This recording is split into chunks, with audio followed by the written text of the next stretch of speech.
បាទជំរាបសួរបងប្អូនអរគ្នាថ្ងៃនេះខ្ញុំបាទសូមធ្វើការទូទាយបន្តទាក់ទងជំវិតារាសីប្រចាំខែមេសាសម្រាប់បងប្អូននៅកាន់ឆ្នាំខាលវិញម្ដងតែឆ្នាំខាលជំវិតារាសីសម្រាប់ខែមេសារបស់លោកអ្នកមានលក្ខណៈដូចម្ដេចខ្លះសូមតាមដានសម្ដាប់ពីចំណែកទូទាយដូចតទៅនេះចំពោះឆ្នាំខាលសម្រាប់ខែមេសាគឺជាខែមួយដែលលោកអ្នកមានអំណាចបំផុតបាទហើយជាខែមួយដែលលោកអ្នកបង្កើននៅសំណាងជោគជ័យហើយភាពរីកចម្រើនក៏មានច្រើនសម្រាប់បងប្អូនទាំងអស់គ្នាផងដែរតើតើជាមួយនឹងការធ្វើពាណិជ្ជកម្មការរកស៊ីជួញដូរនានានៅក្នុងខែមេសានេះគឺលោកអ្នកនឹងទទួលបាននូវផលសម្រេចយ៉ាងគាប់ប្រសើរចំពោះការសិក្សានិងភាពច្នៃប្រឌិតរបស់លោកអ្នកគឺកើនឡើងខ្ពស់មែនទែនដូចជាការស្វែងរកប្រាក់ចំណូលការស្វែងរកនៅគម្រោងថ្មីហើយលោកអ្នករៀនសូត្រដើម្បីទទួលបាននៅរឿងរ៉ាវទាំងអស់នេះគឺតែងតែទទួលបានចំពោះខែមេសានេះព្រោះថាខែនេះគឺជាខែមួយដែលរាសីរបស់លោកអ្នកគឺឡើងខ្ពស់មែនទែនដែលធ្វើឲ្យលោកអ្នកបំពេញរាល់កិច្ចការងារទាំងអស់យ៉ាងជោគជ័យយ៉ាងគាប់ប្រសើរជាទីបំផុតចំពោះខែមេសាគឺជាខែមួយដែលបងប្អូនในការឆ្នាំខាលមានភាពរីករាយសប្បាយចិត្តអារម្មណ៍ស្រស់ថ្លាហើយកើនឡើងនៅទំនុកចិត្តខ្ពស់ជាទីបំផុតដែលធ្វើលោកអ្នកបំពេញនៅរាល់កិច្ចការងារទាំងអស់តែងតែមានភាពជំរុញពីក្រោយដោយភាពរីកចម្រើននៃកម្លាំងចិត្តរបស់លោកអ្នករាល់កិច្ចការងារដែលលោកអ្នកបំពេញសម្រាប់ខែមេសានេះគឺលោកអ្នកតែងតែមានទំនុកចិត្តនិងភាពច្បាស់លាស់ជានិច្ចហើយភាពរីករាយរបស់លោកអ្នកនឹងធ្វើឲ្យលោកអ្នកញញឹមភាកច្រើនសម្រាប់ខែមេសារាល់កិច្ចការដែលលោកអ្នកបំពេញហើយលោកអ្នកតែងតែសម្រេចតាមគោលបំណងដែលលោកអ្នកប៉ងប្រាថ្នាយ៉ាងគាប់ប្រសើរសម្រាប់ឆ្នាំខាលចំពោះខែមេសានេះចំពោះគម្រោងចាស់ថ្មីធំជាច្រើនដែលលោកអ្នកចង់បញ្ចប់វានៅក្នុងខែមេសានេះគឺជាខែមួយដែលលោកអ្នកគួរតែធ្វើហើយព្រោះថាគម្រោងទាំងនោះតែងតែទទួលបាននូវផលសម្រេចឬក៏ទទួលបាននៅអ្វីដែលលោកអ្នកប៉ងប្រាថ្នាជាមួយនឹងអ្វីដែលលោកអ្នកចង់ធ្វើជាមួយគម្រោងទាំងធំទាំងតូច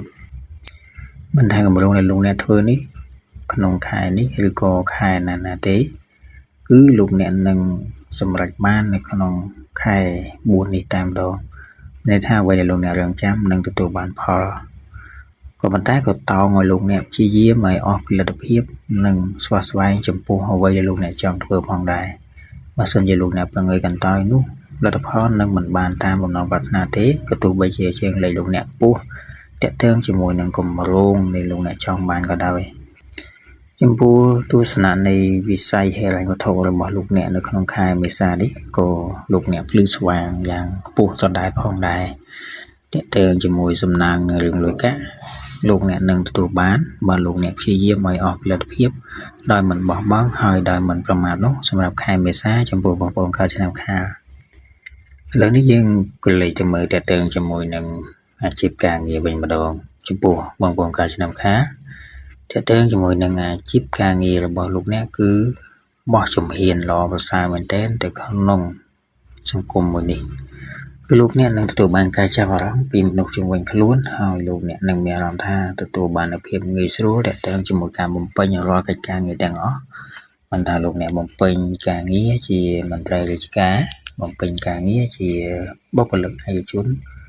ឬក៏លោកអ្នករកស៊ីជួញដូរតខ្លួននោះទេនៅក្នុងខែនេះគឺសញ្ញានៃជើងលេខរបស់លោកអ្នកគឺល្អប្រសើរច្រើនមែនទែន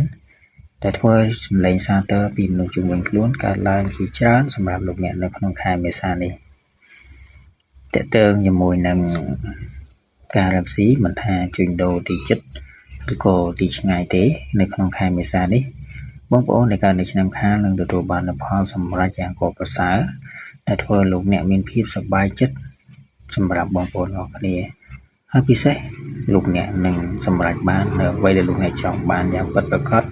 ចំពោះអាជីវកម្មមិនថាតូចមិនថាធំចំពោះបងប្អូនកើតឆ្នាំខាលហើយអ្នកដែលចាំតែមើលបំណាំលោកអ្នកនៅក្នុងខែមេសានេះគឺពួកគាត់នឹងមិនធ្វើអ្វីលោកអ្នកកើតនោះទេព្រោះហេតុថាជីវិតារាសីលោកអ្នកកំពុងតែកើនខ្ពស់ជានិច្ចនៅក្នុងខែនេះចំពោះសុខភាពបងប្អូនកើតឆ្នាំខាលវិញម្ដង ចំពោះសុខភាពរបស់លោកអ្នកនៅក្នុងខែមេសាឆ្នាំ2026នេះចំពោះបងប្អូនកើតឆ្នាំខាលគឺមិនមានអ្វីគួរឲ្យព្រួយបារម្ភទេក៏ប៉ុន្តែលោកអ្នកគួរព្យាយាមហាត់ប្រាណនិងបរិភោគឲ្យបានទៀងទាត់ព្រោះថាពុំទាសោតនឹងធ្វើឲ្យលោកអ្នកមានបញ្ហាទាក់ទងជាមួយនឹងផ្លូវអារម្មណ៍ព្រោះថាបើសិនជាលោកអ្នកបរិភោគមិនបានទៀងទាត់មិនបានហាត់ប្រាណខ្លះនឹងធ្វើឲ្យសុខភាពរបស់លោកអ្នកទ្រុឌទ្រោមជាងខែមុនក៏ទោះបីជាជីវិតារាសីលោកអ្នកខ្ពស់មែនពិតក៏ប៉ុន្តែបើសិនជាលោកអ្នកបង្ងើយកន្តើយចំពោះអ្វីដែលលោកអ្នកកំពុងតែជួបលោកអ្នកនឹងមិនសម្រេចតាមអ្វីដែលចង់បាននោះទេបើសុខភាពរបស់លោកអ្នកចុះទ្រុឌទ្រោមនោះនឹងធ្វើឲ្យការងារផ្សេងៗនឹងចុះទៅតាមនឹងដែរម្ល៉េះហើយលោកអ្នកគួរព្យាយាមបរិភោគបានទៀងទាត់គេញ៉ាំបានគ្រប់គ្រាន់ក៏ដូចជាហាត់ប្រាណខ្លះទៅពីការប្រសើរសម្រាប់ខែមេសាឆ្នាំ2026នេះចំពោះបងប្អូនในการในឆ្នាំខាលតេតើងជាមួយនឹងសង្គមបាទតេតើងមួយសង្គមនៅក្នុងខែ4នេះគឺបងប្អូនអាចទទួលបាននៅការសាទរពីមនុស្សជុំវិញខ្លួនដោយសារលោកអ្នកជាមនុស្សដែលឆ្លាតវៃហើយបំពេញកិច្ចការរហ័សរហួនដែលធ្វើឲ្យមនុស្សជុំវិញខ្លួនគឺតែងតែស្រឡាញ់លោកអ្នកមិនថាកន្លែងការងារមិនថាកន្លែងរកស៊ីតខ្លួននោះឡើយហើយតេតើងជាមួយនឹងសេចក្តីស្រឡាញ់ឬក៏សេចក្តីស្នេហាចំពោះបងប្អូនខែឆ្នាំខាលសម្រាប់ខែមេសានេះគឺបងប្អូននឹងទទួលបាននៅការយកចិត្តទុកដាក់ពីមនុស្សដែលមានភេទផ្ទុយគ្នាច្រើន